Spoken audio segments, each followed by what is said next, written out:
reiterar en primer lugar el agradecimiento a todos y todas por la gentileza de corresponder a la convocatoria que hemos hecho sobre un tema que no abunda mucho en estos tiempos, por parte de lo que ya se ha dicho en el discurso que me antecede. Un tributo al 95 aniversario de la Gran Revolución Socialista de Octubre. Eso es la publicación de la edición dominicana del Manual de Marxismo-Leninismo por parte de nuestro partido. Aquel acontecimiento trascendental que abrió una nueva etapa en la historia se cuenta sin dudas entre los acontecimientos políticos señalados del siglo XX. La Revolución de Octubre fue el laboratorio donde el ideal socialista argumentado por Marx y Engels se reveló como un sueño posible, factible de ser alcanzado por los trabajadores y los pueblos. Importantes lecciones para la teoría y la práctica política revolucionarias legó la Gran Revolución de Octubre. Si es cierto que aquel proyecto de gran Estado socialista entró en crisis, degeneró y fue restaurado el capitalismo en la antigua Rusia soviética y demás componentes de la URSS, no lo es menos que esa experiencia puso de manifiesto la certeza de que es posible derrocar la dominación burgués capitalista y construir una alternativa a ese sistema plagado de injusticias. El triunfo de la revolución y la construcción del socialismo, así como sus vicisitudes, colocan en lugar privilegiado la cuestión de la teoría para aprender sobre los aciertos y desaciertos que incubó aquella revolución. En nuestra opinión, la principal lección de todos esos procesos, en primer lugar, es la certeza de que se puede derrotar al imperialismo. Y en segundo lugar, la certeza también de que la edificación del socialismo entraña una tarea ardua y compleja que requiere firmeza ideológica, militancia consecuente en la teoría marxista, audacia y creatividad.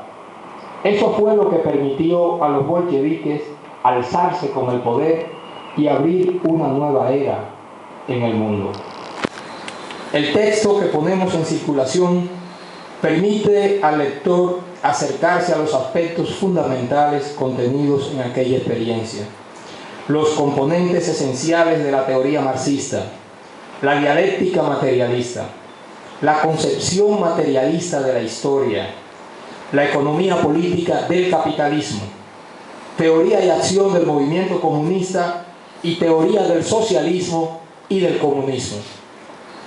En 5 secciones, 26 capítulos, 826 páginas, se presentan las tesis fundamentales de la teoría marxista, los aspectos más generales acerca de las implicaciones teóricas de la lucha por el derrocamiento del capitalismo y la edificación del socialismo.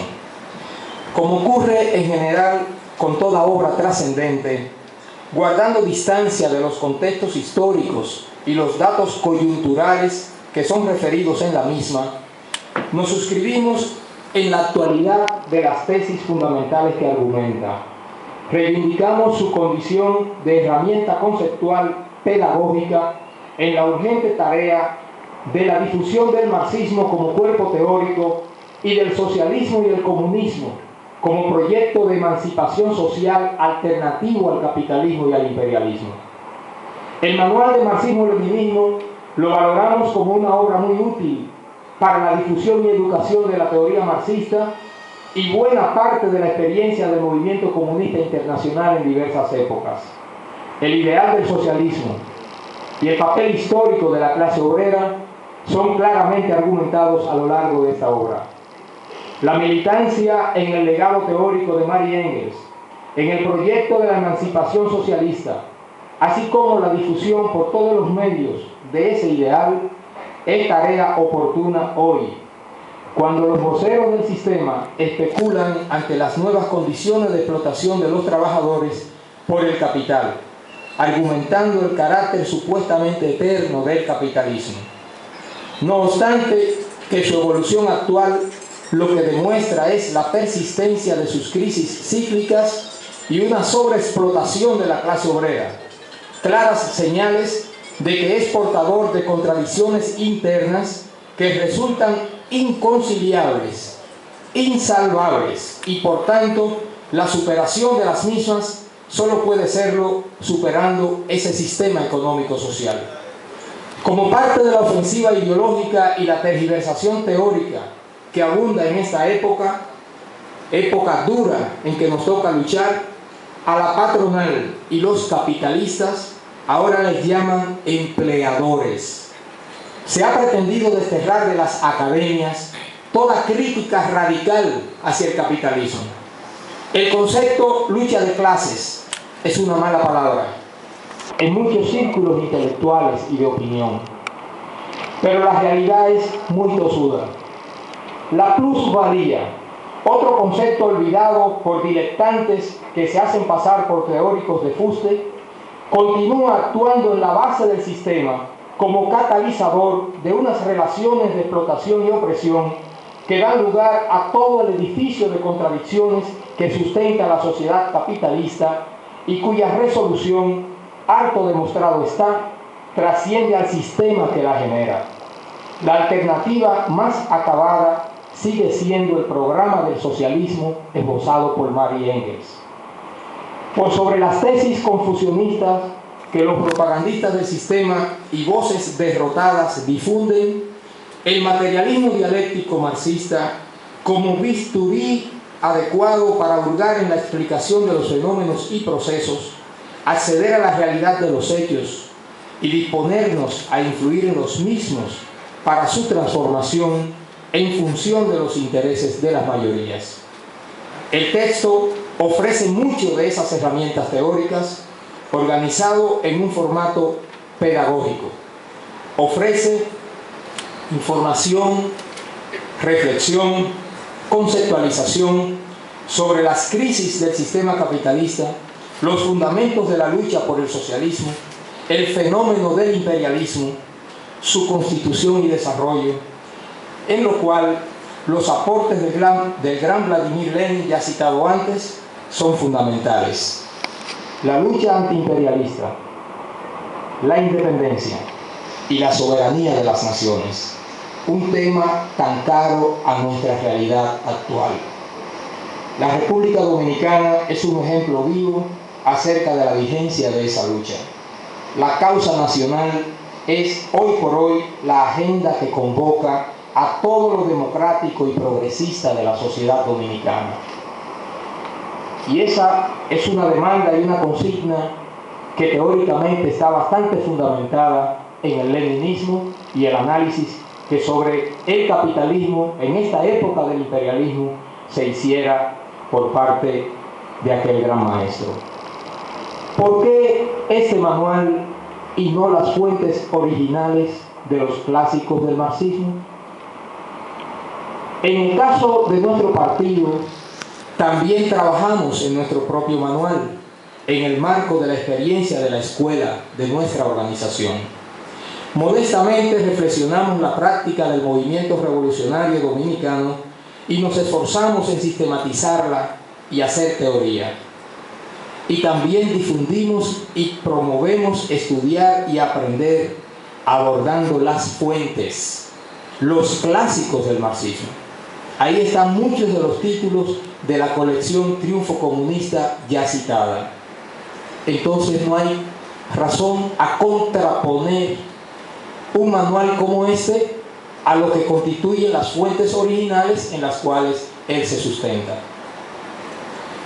Con todo y el descrédito que sabemos que en algún momento, no sin cierta razón, el concepto de manual ya registra, ¿no?, en la historia del movimiento revolucionario e intelectual progresista.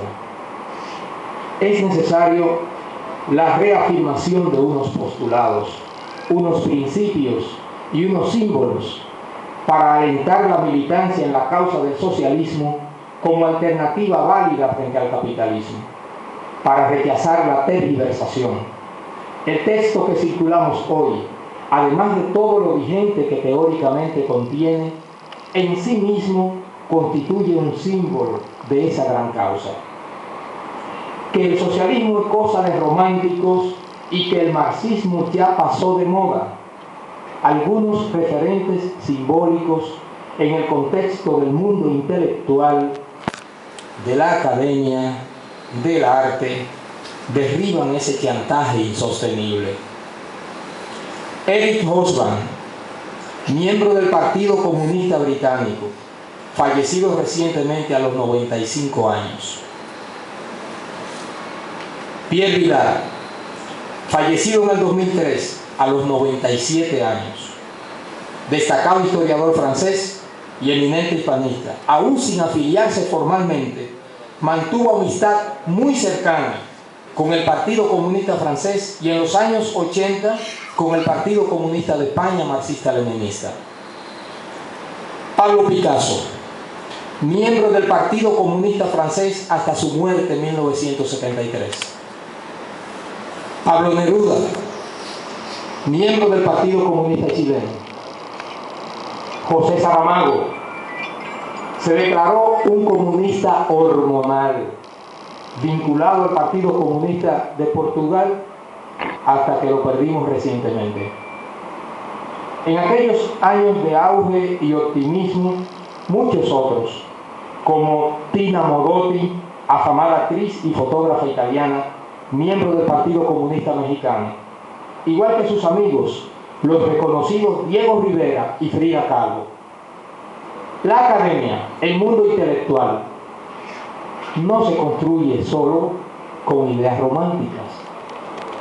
De manera que pensamos que son símbolos que desde el propio escenario desde el cual hoy se pretende negar vigencia a esta teoría, son símbolos que en su propio escenario, esa academia y esa intelectualidad docenada y que ha desertado, cada día le desmienten por su estatura, que sabemos lo que pesan esos nombres. Por todo esto lo compartimos con ustedes como una iniciativa pertinente.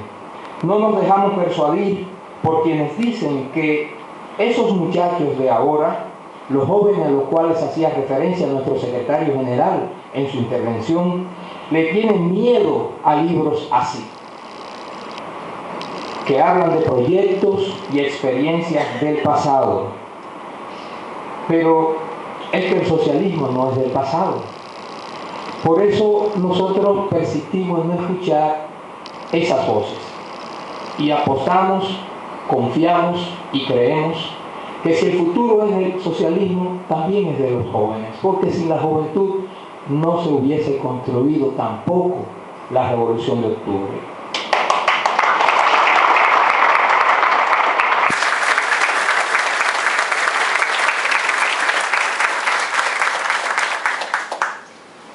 ¿Cuál? ¿Qué causa noble no ha tenido su traspiés? El socialismo es el futuro. Y podemos concluir esta palabra, para no abusar de su tiempo, compartiendo en ese sentido un legado de otro grande, Mario Benedetti. La gloria no consiste en no caer nunca, sino más bien en levantarse todas las veces que sea necesario. Muchas gracias. Gracias al compañero Aquiles Castro por sus palabras en esta mañana en que el Partido Comunista del Trabajo se siente honrado con la presencia de